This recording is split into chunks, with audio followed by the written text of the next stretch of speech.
Right, okay.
Sandwich Tollbridge Fund Museum and Archive Committee meeting on the 23rd of July. So, first agenda item is to elect a chair. Councillor Franklin has reminded me it's usually the mayor, so are you going to propose? Yeah, I propose, yeah. Yeah. Anybody else would like to be? No. I was seconding. Okay, I'm happy to be chair. You need to be a press man then. So, Okay. yeah, all in favour. Thank you. Yeah. Agenda item 2, apologies for absences received. Do we have any? Thank you, Mr Mayor. Yes, so Councillor Fortescue and Councillor Anderson have personal commitments, and Councillor Paul Carter and Councillor Morehouse are attending the Calc Area Committee this evening. Thank you very much. Agenda item 3, declarations of interest. Receive any declarations of disposable pecuniary interest from members in respect of business to be transacted on the agenda. Does anybody have any? None? No? Okay, none. Agenda item 4, public participation. This is where we give a 20 minutes session put aside for members of the public to make representations at the meeting. Total, do we have anybody's requested? No requests, Mr Mayor. Get through this quickly, aren't we? Agenda item 5, minutes of the Museum and Archive Committee meeting, which took place on the 30th of April. Does anybody have any comments on those minutes? And if not, would somebody like to propose them? Yeah. Thank you. Somebody have to second? Councillor Mallet, and the vote. Happy to accept. You're abstain. Yeah. I'm abstain. Thank you. Thank you very much. Agenda item 6, and this is an update on museum operations, and this is for us as members to receive an update on those operations from the museum manager. Yeah. Shall I talk through what we've got? So it's the usual layout for the operations update. So we have our visitor figures. You can see they're a lot lower than last year. And then, but I don't really have a an explanation for that, to be honest. But I did do so in the last meeting. It was mentioned it might be useful to just have a look at visitor figure comparisons in relation to when we had some displays or exhibitions. So I've got, it might be slightly confusing, but it's the 2023 and 24 figures demonstrating with the exhibitions that happened in 24. So there wasn't anything major in 23, but it's to show an increase. That you can see there was increases at other times when there wasn't anything on display. So it might just be the museum kind of getting back on its feet because it reopened in 2022. There's also the comparison between 24 and 25, with obviously those exhibitions that we had in 24 again repeated, and you can see our numbers are down in comparison. I think also with the Leave to Land, it's worth mentioning we did have, and actually other displays as well, did you notice that visitors come in and ask specifically to see these things? So there is having an impact. But obviously it might not be the full impact that the figures show, because that could just be differences in tourism and things like that. Donations and income, although the visitor numbers are down, our donations and income are actually higher. So far anyway, so basing it on the financial year, so we only have a couple of months of data to go off of. So we do have a fair increase, about £1,000 compared to last year for these 3 months, but it might even out and actually be slightly less than that over the year. Hopefully it's still an increase overall, but I think we need a bit more data to know for sure. Got the breakdown of the visitor figures again. Sorry, not visitor figures, social media figures. It's the same situation that we always have, really, is that the more posts you do, the more reach and the more engagement you get, but that requires a certain level of capacity to be able to do. Yeah, that's in there. We've had quite a few research inquiries. We get quite a few in relation to property, which actually are quite hard to answer, people's houses and things like that. But there is engagement through in that way. And I actually think with the development of the new website, we might find more engagement with the collection. I think at some point I've made a note maybe to collect some information on who is interested in research, because I think we'll find that actually where maybe local residents don't visit the museum as much, but actually they're interested in engaging in that way through research and things like that instead. Volunteer capacity is having an impact on operations.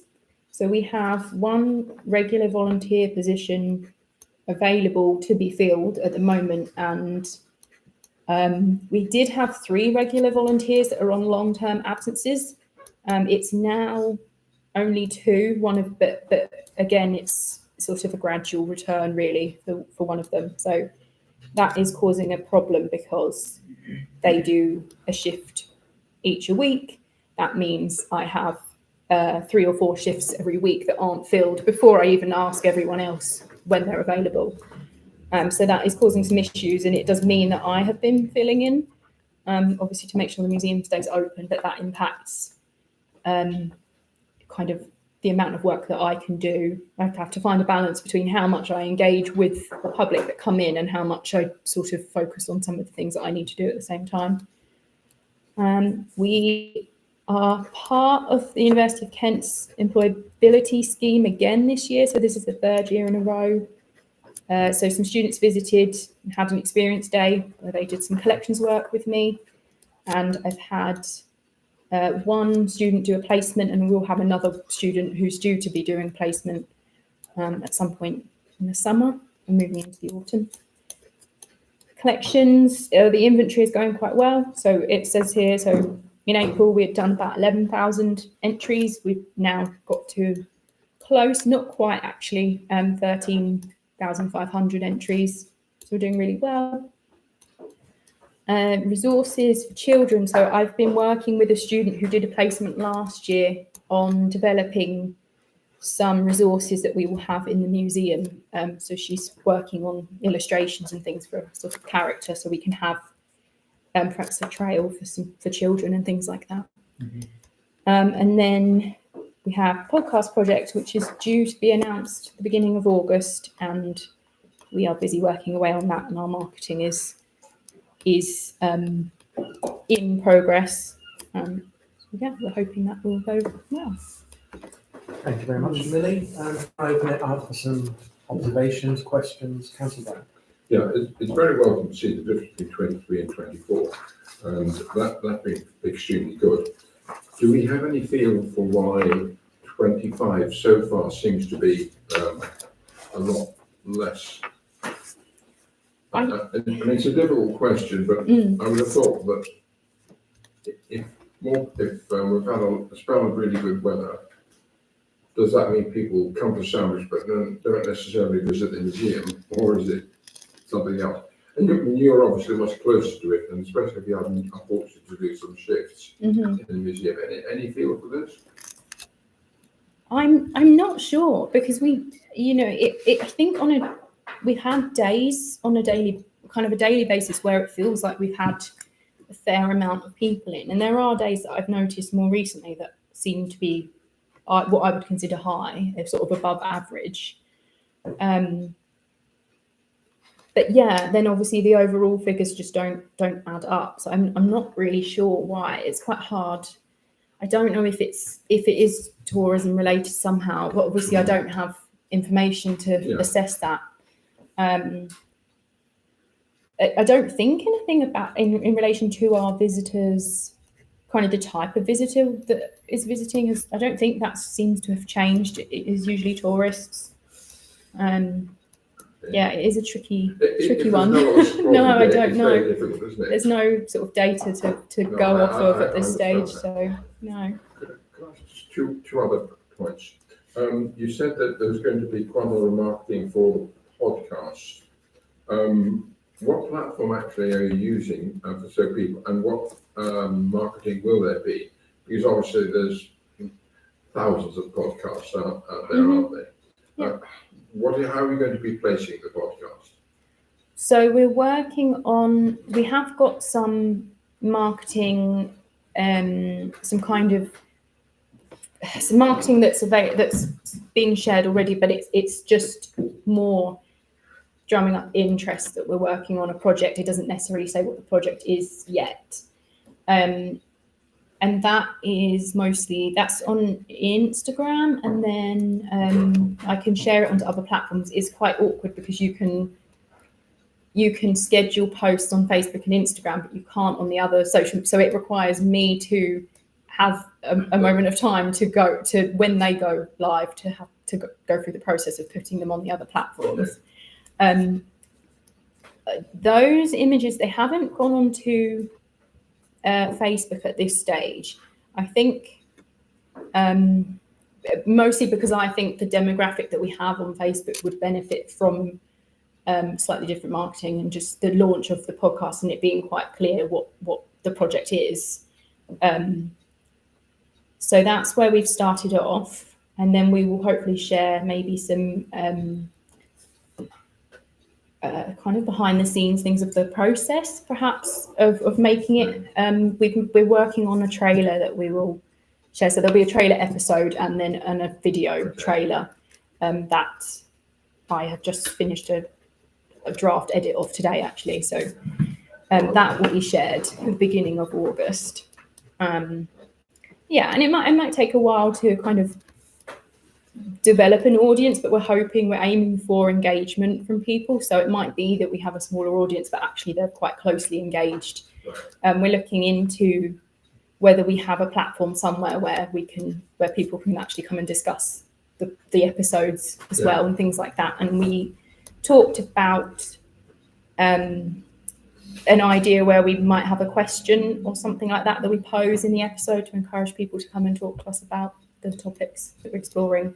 Okay, So there's lots of ideas, so hopefully it will be successful. Well, I look forward with interest because I do listen to a lot of podcasts. There's one last question, which was about museum volunteers. Now, as I was talking, my daughter is a consultant for museums, and I said, you're struggling with volunteers. Mhm. She said in some places they've been able to use final year school pupils because they find it's a very good thing to put on anything that they're sending to universities. Yeah. I know we've got this very good scheme with Kent University. Is there any value at all in seeing if the technology school or Manwood might be interested in that, and whether they can use them to plug gaps? Yeah. Obviously, they've got to be mature, I mean, in their attitude. But, So the issue that we have is they will need to be 18 because of basically otherwise someone has to supervise them who has a DBS check. So there would have to be an adult with them. The other concern is similar to university students in that they are obviously keen to have experience, but then they have their summer holidays, or they, so it's sort of, it would be useful, but I will train, they'll be trained by me, obviously, and they'll do it for a couple of months, and then they'll go to university. yes. So it's a never-ending cycle. Yeah, it's difficult. I think I definitely some more marketing into just in relation to needing volunteers would be useful. It's the issue that I have is we have got a group of ad hoc volunteers that fill in the gaps, which is great, but it's hard. My concern with recruiting too many ad hoc volunteers is actually then they don't get to engage with the museum and then they lose interest. So it's finding a nice balance where there's shifts available that they will fill. But obviously those regular shifts are the ones that are causing issues because because they're long-term absences. I don't feel like I can't fill them by someone else that's a regular volunteer, really, because that's not fair. So you're not alone. Almost every museum is struggling. Move on to Councillor. Yeah, just very briefly, Millie, if you could ensure that everything goes out on Facebook, I for one will be very grateful. Being an elderly member of society who finds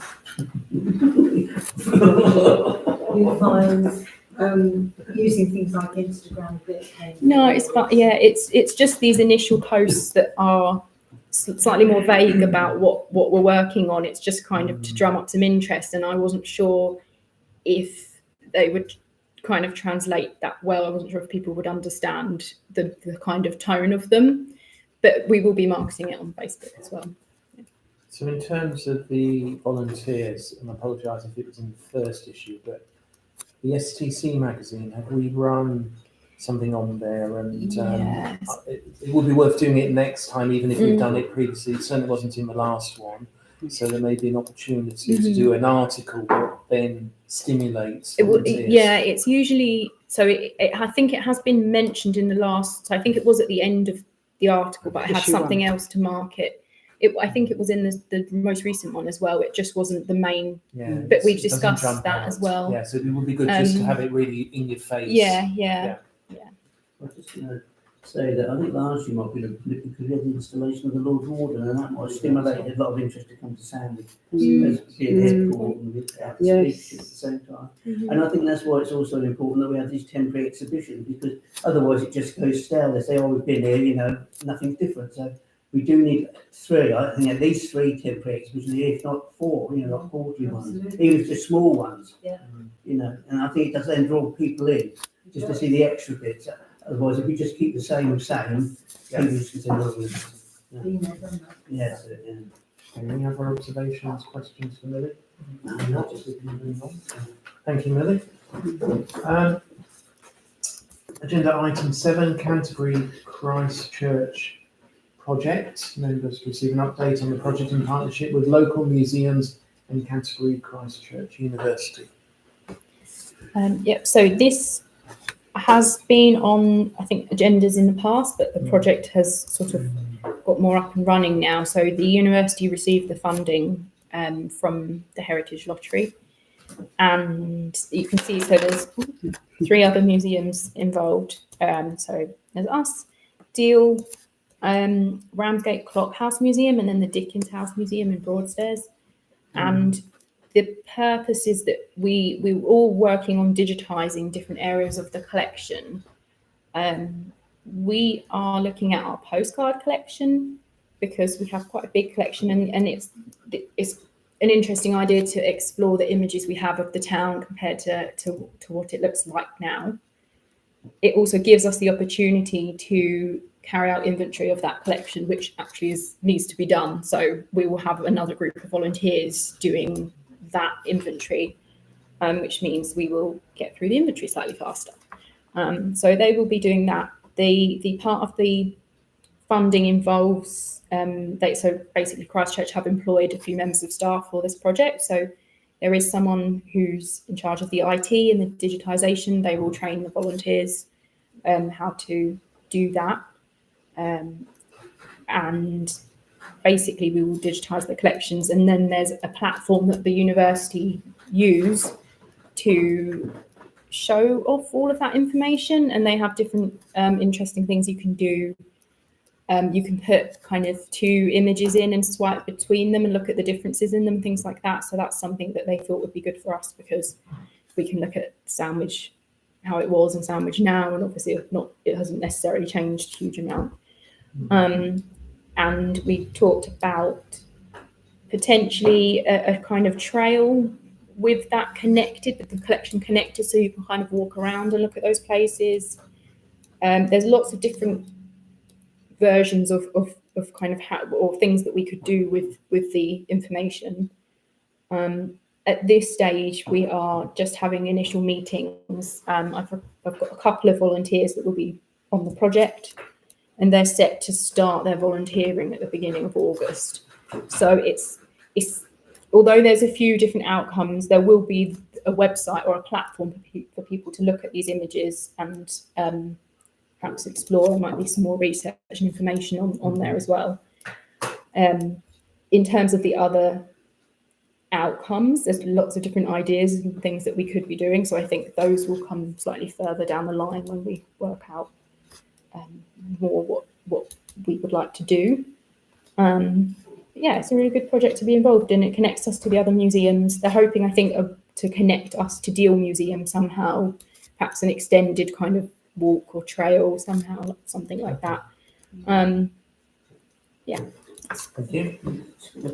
Is this just for walk? I mean, this year is special because it's 200 years of the railway. And I'm not quite sure, in 1840s, I think the railway came. But one time, Sandwich actually had 4 different little railway lines. We had the main line, we had the ballast line for Stonor Colliery, Stonor Ballast Pit, we had the East Kent Light Railway, Colonel Stephen, and we also had the little one from the Guildford quay down by Black Sluice that went down to the Guildford Hotel. So nice to include a little bit about railways, wasn't it?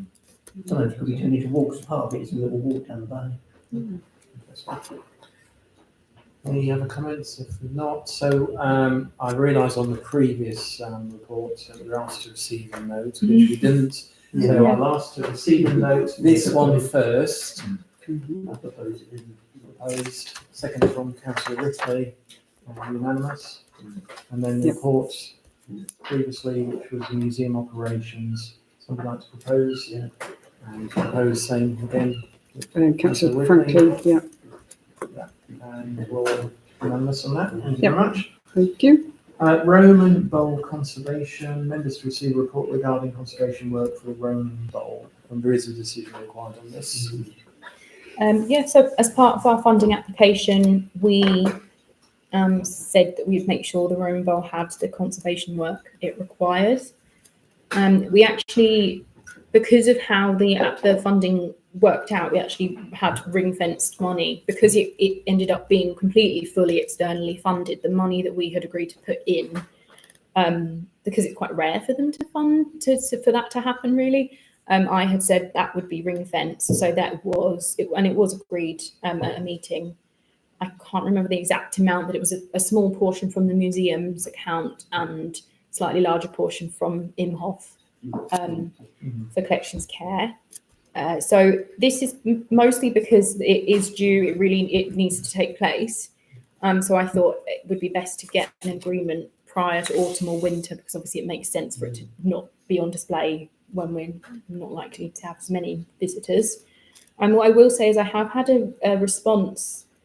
It was slightly delayed response, but from the National Conservation Service, who we work with, and they have sort of given me some advice. I haven't gone back to them yet, so I might respond and just clarify some details, because they think that the conservation work could wait slightly longer, only because of discussions about its redisplay, which I haven't put on this agenda, but it will need to go on the next agenda because it requires some rearrangement in the museum potentially. So, but it's quite a big job to think about the different layouts and possibilities and present them in a way that's useful for the committee. So I haven't done that this time, but I will do that for the next agenda, so that we can have a think about what would be most appropriate for the bowl.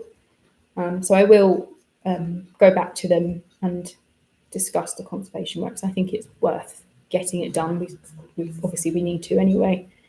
Yeah, so I just asked for power to go ahead and do that. And then there's also the delegated power for the spending powers, but I don't believe it will be above my spending powers, but it just obviously it delays the process if it happens to be. Yes, so there are two recommendations that we're asked to decide upon. But if I can pick up first of all regard to delegated powers, I don't think, I'll take advice from the town clerk, I don't think this committee has the authority to agree to spend above £1,000, but if I'm wrong on that. So yeah, that's the delegated authority to the museum manager is £1,000. Yes. Yeah, So it was. So the point is, if it comes in okay. above, we Yeah. have to go to the full STBF. To the trustee. Right, There is okay. no financial delegation Yeah. to this. Right, of course. Okay, well that's fine then. Anyway, like I said, I think it should be below We're that. I expecting was that too. originally quoted something like £600, but I was just Okay. concerned that if it's delayed too Yeah. long, then that We'll was deal an issue. with But that that's issue fine. should it arise. Yeah, I can raise Yeah. that. That's fine. Yeah.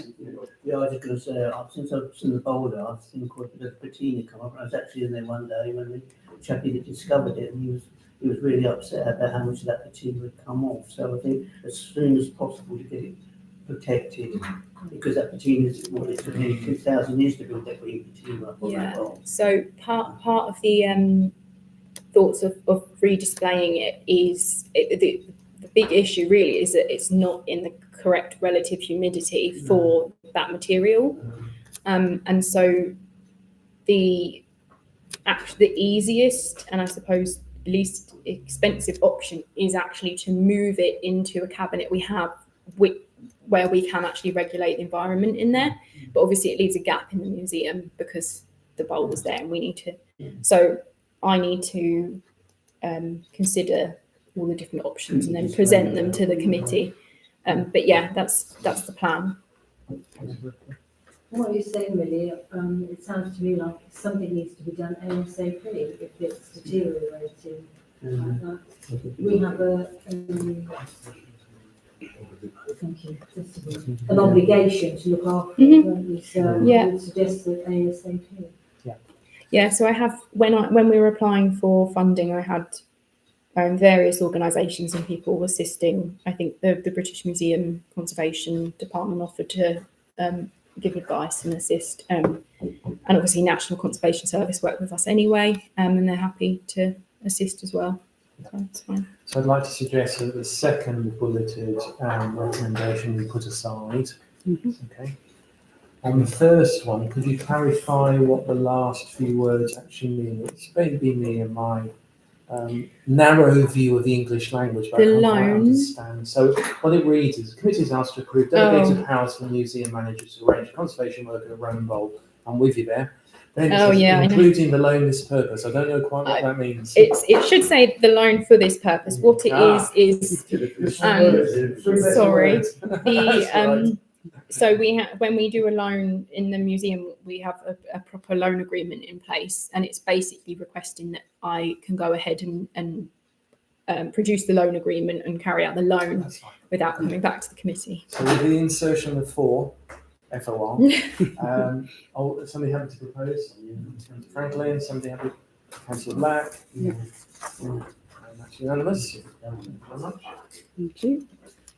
Okay, now a very light, entertaining agenda item, which won't take us very long, I'm sure. So this is a temporary exhibition versus a VIC debate, which we do need to look at, but as part of the business plan, that has been delegated to the finance and general purposes. So this won't necessarily be the decision forum, but this is a very important aspect. It's one half of that piece.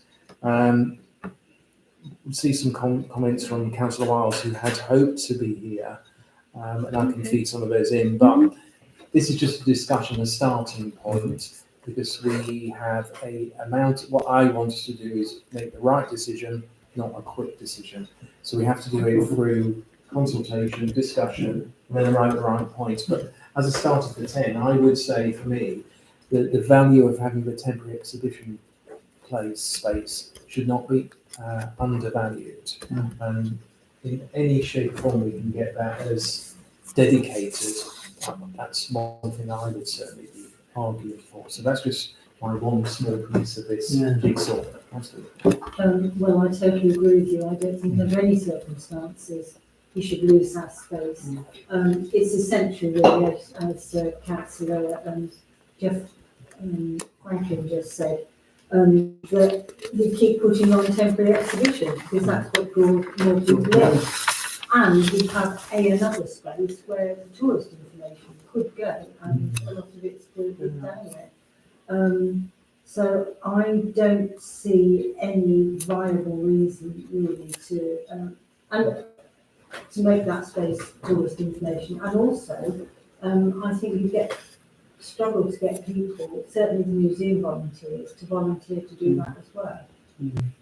When it was a tourist information office, it's only open about 6 months of the year during the summer season, and it was paid people. Advisors paid half the wages and town council paid the other half. Then the advisors pulled out, so town picked up the whole wage. And then we started using the office downstairs, where it is at the moment, because that's open 5 days a week. The museum's not open Mondays and Tuesdays. And also, if you open it, they've got the bus stop there, haven't we? Yeah, exactly. So I think we should just keep it in the foyer where it is, because we actually did have it manned, volunteers sitting in the foyer on Saturday and Sundays years ago. That makes a lot more sense, doesn't it? I've heard this, that there have been some concerns expressed by volunteers about tourist information. Do we know what the main concerns are? Because tourist information can encompass so many things. It's not a straight room booking service or anything like that. We really need to tease this out, and it is consultation about whether we can do that, because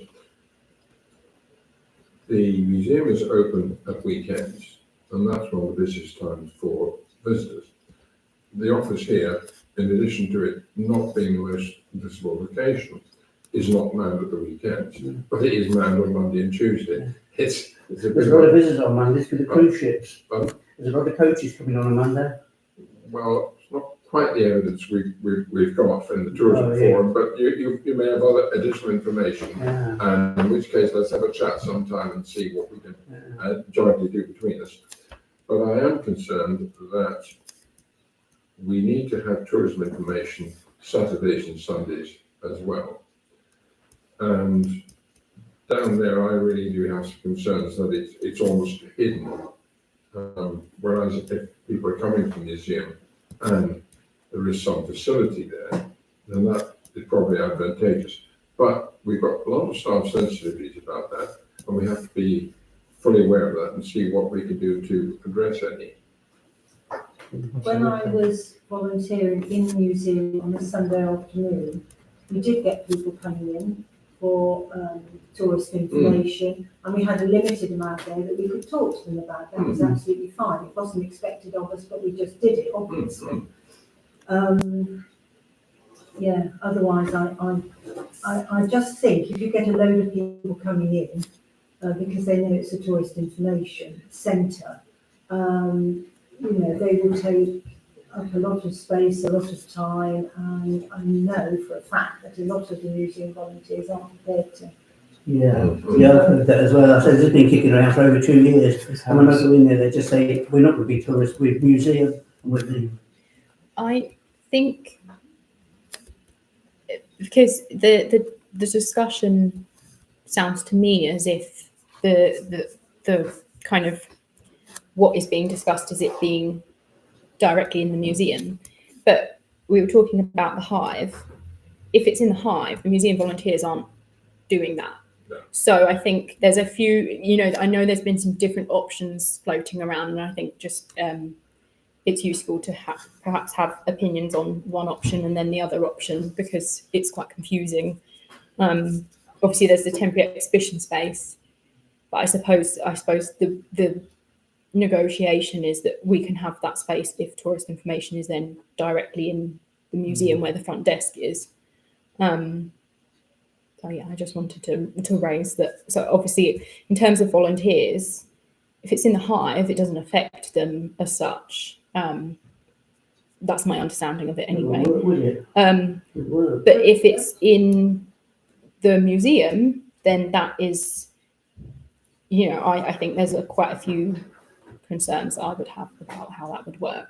What about when there's weddings? Yes. Yes. So yeah, Well, in some ways, this touches on my concern is the assumption that those callers to the Guildhall main entrance are coming in to get tourist information. No, they're not. They're getting a range of information, which includes tourism. Mm-hmm. We get proof of life, we get bookings, wedding inquiries. There's a host of stuff. So actually, any assumption that could either be left behind or all move into the museum is flawed. And that's what we need to be very careful about. It isn't just a tourism offer that's happening downstairs. I've manned it myself a number of times, and you have got all sorts of things. DDC inquiries, health inquiries, bus timetables. It goes on and on. Tourism is only a small percentage. Yeah, I think the issue is we haven't collectively sat down and defined exactly what we want from a tourist information system. That really is the starting point. You're going to have it as big as that or as small as that, and we don't know. And that some people will be wanting big, and others being more realistic are going to go for small. That hasn't been defined yet, and that will then have a great effect as to where you could place it and the operating hours. Because it's the operating hours that are of primary concern to me. When I was a museum volunteer, yes, at the weekends we did get people coming in. We were perhaps fortunate we didn't have the numbers then to swamp us, but you could get a constant stream in, and we felt, yeah, okay, we'll give the basic information. Now, is that going to be sufficient, or does a tourist information centre got to give us a lot more? That's what we haven't defined. And I think that's got to be the starting point. And then to talk to people and say, if we just do this, is that a situation that's acceptable or not? Mm-hmm. It isn't an easy one to solve, because it's very easy to have fixed opinions, and well, we haven't thought about that. We could maybe do it that way. It's not easy at all. So can I first now ask the town clerk to jump in, because if you look at the recommendation here, it suggests there's a report being prepared for council. So I'd just like to understand what's envisaged of how we're going to unpick this, because business plan says it's F&GP. Museum and Archives Committee is a key stakeholder in this. So what do you see as the way forward on this? Because we're going in the same circle. And I think from what councillors have said to me over the last couple of years, the frustration has been that STC and STBF are too intertwined. Now, if you're talking about moving visitor information over to the museum, you're actually making the situation worse, because that is the toll bridge fund, the museum. It's the toll bridge fund Millie is paid by the Tollbridge Fund. Millie is not paid by STC. So if you're taking the visitor information, which is an STC function, into the Tollbridge Fund, you're actually making the situation worse, which that's one observation I've made. But my approach was going to be take the comments from the Museum and Archive Committee, then feed that to the Finance and General Purposes Committee, but also it should go to the Finance Committee as well, I think, because the problem you've got is the conundrum is, you've got two entities. So if we're saying we want to be more pure and keep them separate, by moving it, you're actually making the situation worse. So I think that needs to be unpicked as well. And if you are talking about roles being altered, so if you're talking about the person downstairs who currently does the information, the mayor's diary, visitor information, services for residents, you're talking about their role being altered. If you're talking about Millie's role being altered, these staff have to be consulted. We don't, exactly. So that would be Human Resources Committee has to be dragged in and things. So it's very, very complex, is what I would say. So I'm just trying to draw information from all the committees so everybody has an opportunity to have their opinions shared. And then I'll have to come up with a report that records all that. And then that'll be a big debate in probably STC and STBF, I should imagine. Well, we can't have two debates. Not really, but I don't know how quite. We have to arrive at one solution. And don't worry, I was fretting over that before I came to this meeting, how actually with the two entities, that actually we have to agree that one entity is the right place, or we'll have heated discussions and to then replay them again in another meeting. Just pointless, in my opinion. Councillor Black. I think it comes back to the point I made a few minutes ago. We need to be very clear what we mean by tourist information. And until that is defined, we will go round and round in circles, because one person will be saying it's this, another person saying that. You need clarity on that, so there has to be a definition of that. Quite how you do that, whether you have a working group or some other method, I don't know. And they then have to say, if you do this, the implications are this, this, and this. Now, do you agree, museums and archives, do you agree, HR, do you agree in the Tollbridge, and whoever else needs to be consulted? But I do think that has got to be the starting point. Otherwise, we will never have clarity. We must have that clarity before we go any further. And it doesn't have to be a huge role. It can be a fairly small role. Certainly, the things we were doing when I was a volunteer were fairly limited, and I don't know if it's got more advanced since I stopped doing that. But I found that they were pretty limited. But we ought to be clear what we want. And I do think you're going to have to ask I'd say at least get one person on the tourism forum to put their talents work in as well. So up to you folks, but I do think someone needs to pull 2 or 3 people together and be clear what we want. And then, and only then, can you really make significant progress. It's going round and round in circles, isn't it? I think a lot of people get the information. I mean, the amount of people using Airbnbs, you see them walking around with their phones.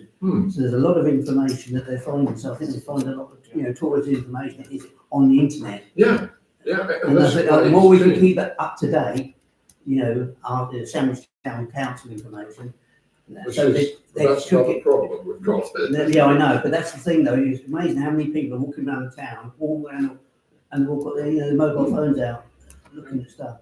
Yeah, so I think it's good. And I think we're just going to do the telephone kiosk with little tourist information. It is. Yeah. So if we could focus from a museum and archives perspective, what we're being given here as a group is the opportunity to feed in views, particularly from that perspective of the town clerk to capture, to go into another set of views which are coming, if I look from Councillor Wiles' perspective, from a different perspective completely. My personal view, one given for me, is that the temporary exhibition space should be allocated on a permanent basis for the museum, so long as there is a guarantee of a programme of events that possibly quarterly the museum manager will say you can't do it quarterly.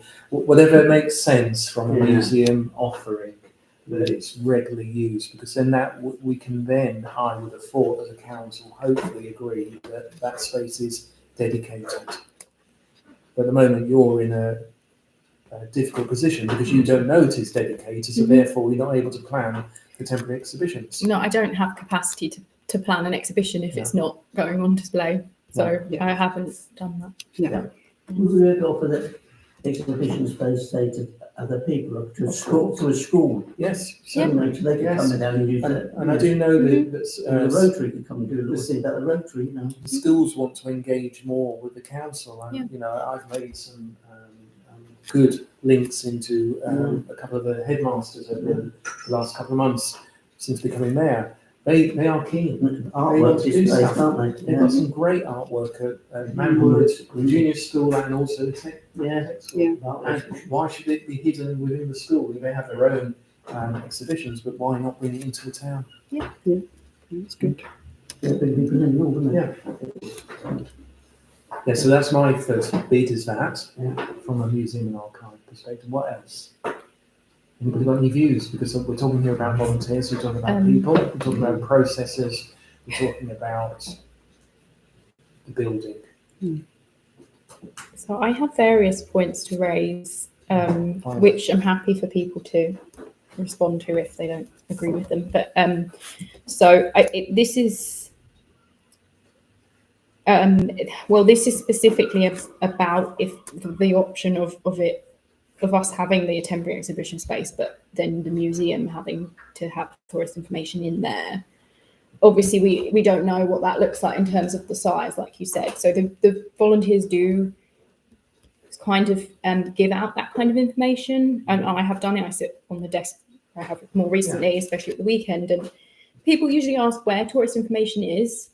But obviously it's not open usually at that time. So I just say it's not open, and what can I do for you? And usually it's just, we just wanted a map, which we have in the museum. Or you know, and sometimes people visit the museum and then they say, where's a nice place to go now, or something like that, and we point them in various directions. That's generally how it works in the museum. And I think that's fine, and I think the volunteers are happy with that. It's it's getting we do obviously do more than that as well, but it's kind of when it extends further, you know, how do you get to this place, or do you have a map of the wider area, things like that, where the volunteers might not know that, whereas the member of staff that does this obviously does it on a regular basis and can do that for people. So that's just something to mention, to clarify kind of how it works. I have various concerns about if the services were merged.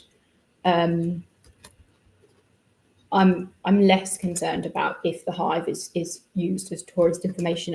Obviously, the temporary exhibition space is important, but the museum entrance is key. And so, you know, out of the two options, like I'd rather we have the museum entrance as it is and the desk as it is, to be perfectly honest, because there's so many different factors that affect how it would work if we had the services next to each other.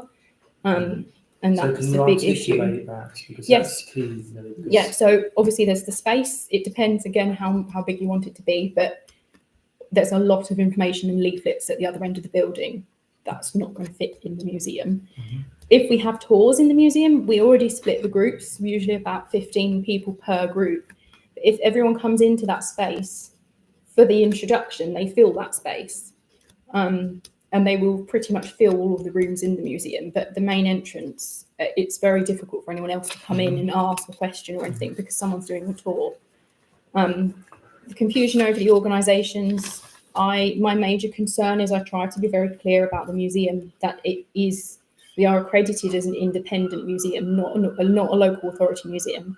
So we sit under the charity, we're able to collect donations, things like that, which would be confusing potentially to explain if we have a town council service there. It's different in other museums where the town council kind of runs the museum service as well, but that's not how it works. So I'd worry that people don't understand what they're donating to or why should we donate to the council? And it's like, well, that's not what you're doing. That's confusing. In a similar kind of similar issue is actually that we have a small shop. They actually sell products at the other end of the building. And then how would it work there? Would they still sell them there? Would they sell them where we are? How do we split the money there? How does that work? You know, our products, the museum purchases. So then how that affects finances of just moving money around and understanding what stocks from where. If there are no volunteers available on a specific day, that does happen. It happens to the museum. For the Tourist Information Service, what happens then? Because the museum volunteers, they have role descriptions, and some of them, you know, don't necessarily want to do tourist information, don't feel confident, don't want to do that. So then how does that work? Because for visitors coming in, that's confusing because they're told this is tourist information, there's people there, but they aren't tourist information volunteers, so they can't help. And that is it, you know, as a kind of, as a visitor walking into that environment, actually that kind of has a bit of a negative effect, I think. And obviously the volunteers, I'm sure, would help with the basic things, but if they're not tourism volunteers, then they are kind of within their rights to say, oh, that's not within my role. You know, I don't know all the ins and outs of that. And then that doesn't really look like a great tourism service. The management of the volunteers as well, I would have a concern over that because obviously I'm here at the weekends. So am I then going to be expected to manage them in some way or assist them in things like that, which obviously would be helpful, but that, again, I'm employed by I'm paid by the Tollbridge Fund, and it's a town council service. We actually received some funding to refurbish the temporary exhibition space for the purpose of it being a temporary exhibition space, which happened at the beginning of 2020, but obviously we went into lockdown. And we did spend some of that money for that purpose. So that is just a concern to raise. I don't think we spent all of the money, but if that was to be, you know, if that was something that was raised in the future, we actually might have to pay that money back. It wasn't a huge amount of money, but that was something that occurred. And then I had another concern about if we actually expand the desk and things like that in that space, will it affect access for wheelchairs and mobility scooters? Because there is very limited space in there. Those are all my concerns. Obviously, a temporary exhibition space in the Hive would be useful because it will increase repeat visits. But those are my concerns about if we combine the services. Thank you. Reactions? This just reinforces the point I've made. We need to sit down and define what we want. Some of these issues are very obvious, some of these issues are not. And until you've got a clear definition, which all parties say that, yes, that is correct, we will go round and round in circles. So what are we going to do? I think we really need to recommend that we get a small group working on this, be it a working party, be it some other form, I don't really mind. But we need to define what we want. And that will include talking to our existing tourism providers, see exactly what's being done there. And looking at the space kind of constraints that we have. Yes, it'd be great to have the space always available for exhibitions, that's true. But we've also got a requirement to try to get more tourism into the town. So therefore we need a space for that. The question is how much and when. And wearing the tourism forum hat, the fact that it's open at the weekend when you've got far more potential visitors strikes me as far more attractive than Monday and Tuesdays when we have far fewer visitors in general. Yeah, in the peak of the summer holidays, it may not make a bit of a huge amount of difference. On the finance side, well, let's tease out what the issues actually are on that. And until we have that information, we will go round in circles. And I'm afraid that that's what's been happening for the past couple of years. It's a thorny issue. There's no doubt about that. It's not easily solved. I disagree. I think we should come to a resolution and say we want that space for a temporary exhibition. We talked there's 2.5 years. We can't form another one. We'd be months down the line again. I think we should make a resolution that we say we propose that the hive is used as a temporary exhibition space. So that would be a decision from STBF in any case. That's what I recommend. So I Otherwise, we go months down the line Yeah. again. So I think that should be taken forward to the next full STBF, and that will flush out a discussion about whether there are counter views. Yeah, we've got to be more positive. I Yeah. agree. That is one element that I personally, and I'm only one of the 16, the trustee, I would want that space dedicated for temporary exhibitions. Yes. And then we work within what we have left and come up with a solution. One solution is you look at how you combine it within the museum space, but I am also persuaded by a number of the comments that Millie has made in regards to restrictions there. We have a space in the entrance foyer that is poor. We might want to look at, do we want to, for next year, look at, do we build into the budget a opportunity to refurbish that to a limited point that improves the experience, because it's not just tourism. Tourism can't drive this, but we should understand what the tourism offer is we want to make, but it is only a percentage of a much broader range of services that Lindsay currently offers. Yeah. And any change dramatically to her job description will create a whole host of other work, and that's not what I would be proposing at the moment, that's for sure. Anyway, I'm not driving this, I'm listening. Any other comments? Yeah, I'd say it's nice, but with 2.5 years, it's ridiculous, and then we can't keep batting it down the road. No. We shouldn't keep batting it down the road. We have to make, arrive at a sensible conclusion and do it PDQ. Yeah, But I think it's just too restrictive to say what I think Councillor Chook is going to propose. I think that is too restrictive. But that's my opinion. We're all entitled to opinions. Yeah. So would it be possible for a report to go to the next STBF? Yes. Regards, because it was left hanging there, it was a 6-month period. It was. And it was agreed we would come back and review. Here we are probably another 6 months beyond that period. Yeah. So we made a commitment as the trustee, we would review that decision. We need to follow that through. Yeah. And if it flushes out a strong sense of opinion that actually, we can't use it for other reasons, then that's the outcome. Yeah. I mean, like I said before, it's only open. Tourism wasn't 12 months a year; it was 6 months a year, and it was paid. Yeah. So at least we've got Lindsay covering downstairs. But as a Museum and Archives Committee, what we should be saying, I think, is that we're strongly supportive of the temporary exhibition space being made available to the museum. Yeah, because we're not tourism, are we? We're a museum committee. Exactly. So we want power to the museum. But we are entitled to alternative views, of course. Yeah. So I don't think we need to vote on here. This was a discussion, wasn't it? It was a debate, yes, and basically if you could just vote on that, if that's what you want me to do, to prepare a report for the trustee, the Tollbridge Fund, and that report will be purely the decision about the hive. That we said we would take. Okay.